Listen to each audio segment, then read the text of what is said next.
about the biggest problem that I see in politics today, and that is politicians like me are risk adverse. That there is an unwillingness to make mistakes in politics that is so problematic that I would argue at its core is one of the fundamental reasons why there's so many problems today that persist. And I say that as a guy that comes from not just a political frame, but that comes from the private sector. You know, I had the privilege of starting right out of college. I graduated from Santa Clara and went to work for ProLab Orthotics. Very important and fancy job. I was a delivery boy. Paying off student loans and with no real direction. And decided about a year after doing that this wasn't why I went to college. I think fundamentally the question that we need to ask ourselves as we move forward in a political realm, and politics matters. It just does. You're paying the price for lack of leadership when it comes to higher education, literally. Your parents are paying the price. The taxpayers are paying the price. And it's serious business. But unless the business of politics changes seriously, things are going to get worse because you're going to continue to get what you've got. It's the oldest adage in the world, horribly delivered in this context. But continue to do what you've done, you'll get what you got. And that's what we're doing. It's an old playbook. We're playing the margins. And all the hope and change is great. And Tea Party stuff is great. But it's still in the same damn box. It is. I'm only here for a moment in time. Guys like me in politics come and go. We are a dime a dozen. Seriously. People in politics come and go. There's a new crop. There's going to be a new president in 5.5 years, regardless of whether or not Obama wins. There are going to be new speakers of the House. There are going to be new governors, new legislative leaders, new mayors, new city council persons, new boards of supervisors. We are literally, there's always the next best thing. So you're given a damn moment in time. And you better not dream and regret it. When the country's second largest city has 7 city council races, and those city council people are powerful down there. The city council is more powerful than the mayor, arguably, down in LA, or has equivalent power. 10 ballot initiatives, major pension reform issues, major issues for bonds. Guess how many people showed up to vote? In Los Angeles, what percentage turnout? What do you think? 40% would be low. 14 would be embarrassing. Well, how about this? 88% of people did not vote. 12%. And you know what's so disheartening? A, you knew that. And B, no one gave a damn.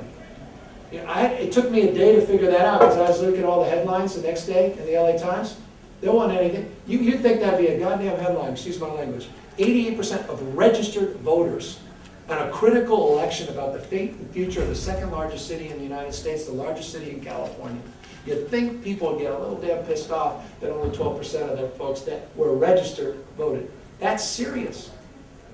Think about when all was said and done after this last Tea Party crazy craze, with all the intensity and the bane of this, that, and Pelosi and all that just 24/7, you couldn't get it out of the system. Only 42% of Americans voted in that midterm election.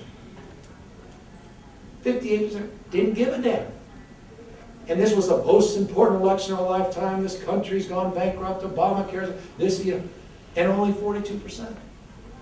Something's going to start breaking here on campuses.